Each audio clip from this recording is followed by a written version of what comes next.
Binary Bicycles is a bike company based in Arizona that focuses on titanium mountain and adventure bike frames. They're a small operation overall, but their frames have been used in some of the biggest endurance races in the world, including the Tour Divide and the Silk Road. In the past couple years, they've added another big race, the Iditarod Trail Invitational, to that list thanks to a new bike in their lineup. The Gordita is a fat bike that reflects Binary's desert roots with a trail-focused design, big tire clearance, and a fair share of bike packing and touring features like fender mounts.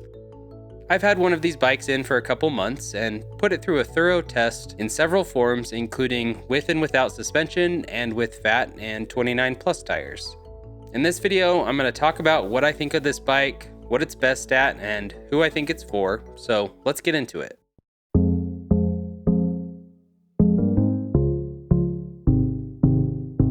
I got the Gordita in a size large with Binary's own Falcon handlebars and a matching titanium fork. While I received a complete bike for testing, they actually sell everything as a frame only, which allows them to focus more on R&D, customization, and delivering a high-quality product. As I mentioned in my first look video, this frame is a pre-production model, but the differences between mine and the production version are pretty much just all cosmetic. Otherwise, everything else will be the same with a 67-degree head tube, 74-degree seat tube, 60mm bottom bracket drop, 465 reach, and 608 stack for a size large. The bike's designed around a 483 axle to crown, which translates to a 100mm suspension fork if you want some additional squish. The chainstays are also adjustable by 15mm, going from 440 in the short position up to 455 at the back.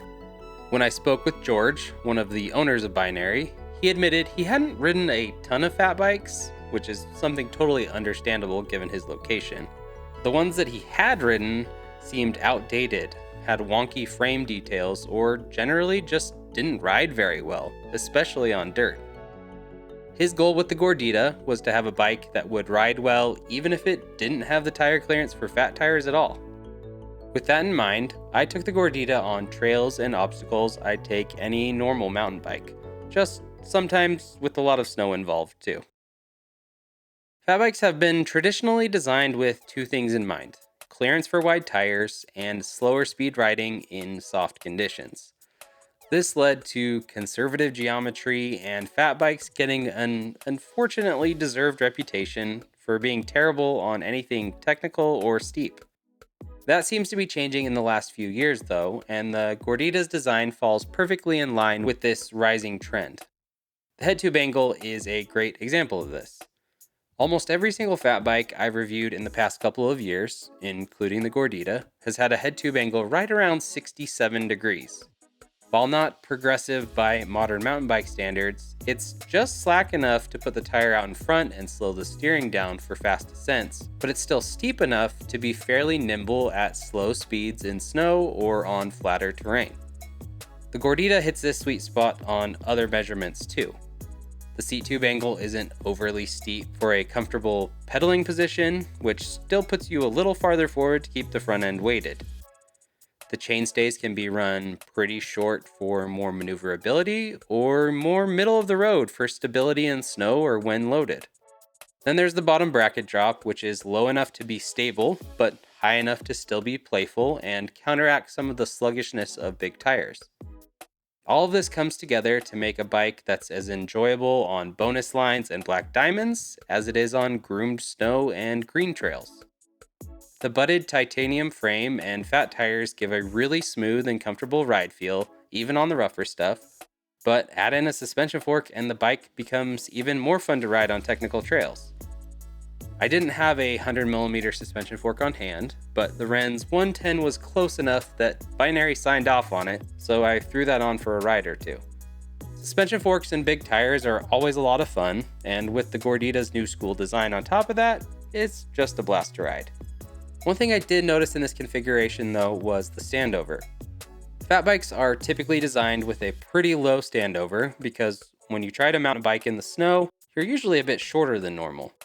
For example, a size large will typically have a standover in the mid 700s. The Gordita, on the other hand, comes in at $826.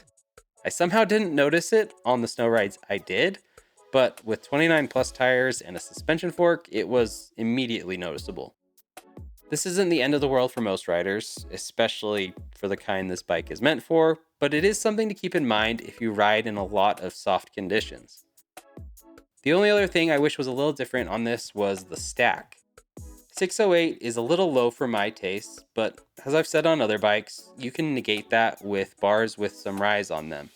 So again, it's not really something to worry about unless you're someone who loves a really super tall stack.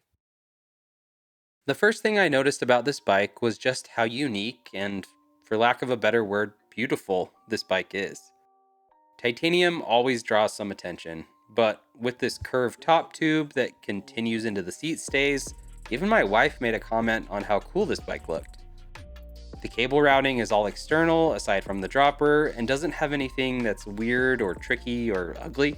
The fork is also super simple, but even the way they designed the transition into the dropouts is a little more seamless and well thought out than normal. You can tell aesthetics aren't an afterthought, and George mentioned the main reason the production model will have a tapered head tube instead of the straight one is for better appearance. Binary is one of those unique brands where once you've seen one of their frames, it's easy to recognize another one, and the Gordita is no exception. In a time when 27.5 has taken over the fat bike world, I found it interesting that Binary designed this bike specifically around 26-inch tires. 6 months ago, I probably would have even told you this was a mistake. But my experience over the winter and spring with 26-inch wheel sets has changed my perspective on that, and I think Binary made the right move here. To be fair, some 27.5 fat setups will clear just fine.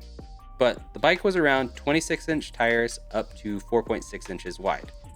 That's not the widest or floatiest tire, but back to that trail focus theme, it doesn't need or even care about that. It still fits squarely into fat bike territory with lots of float, endless traction, and a run over everything feeling.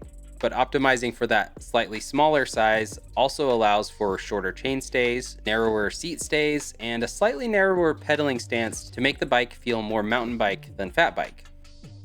They did consider the ultra tall 29 plus in the equation though, so while the chain stays couldn't be super short, it's well worth the trade to be able to run my personal favorite tire size. I ran the Gordita with a 29 plus setup with a 3.25 crux up front and 3-inch XR2 in the back. While not in the specs, a crux would have also fit in the rear if I slid the chainstays back a bit, so there's plenty of clearance back there. This was, of course, a fun way to ride it that I think still fits into the trail and desert theme of the bike. Despite having had so many bikes over the years, I've never personally owned a titanium one. Many people swear by them for the combination of ride feel, durability, and weight, but I've just never felt like the benefits outweigh the additional cost.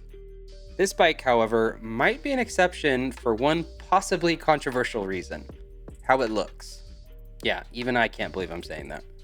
While there are other titanium fat bikes out there with similar geometry and features, the Gordita has a really distinctive look that somehow justifies the price in my mind. As much as we don't like to admit it, aesthetics matter, and I think that's even more true when it comes to buying from a small or boutique company. If it looked the same as any other run-of-the-mill big brand bike, there really wouldn't be much of a reason to buy it. Now, I wouldn't be saying this if it had terrible geometry or rode super stiff or had some other glaring issue, because function is still more important than form. But what I am trying to get across is that not only does the Gordita check those functional boxes, it gets an extra one for looks too. I want to say thanks to Binary for sending this bike out. It's something that's been in the works since late 2022, and I think it was worth the wait. If you want to know more about this bike or Binary in general, go check out their website, which is linked below, or shoot them an email. If you're someone who likes to ride fat bikes, try out different handlebars, or ride some weird tire sizes, be sure to subscribe because this might just be the channel for you. And if you want to support me, consider sending a super thanks, buying some stickers, or using some of my links down below. Thanks for watching, and I'll see you next time.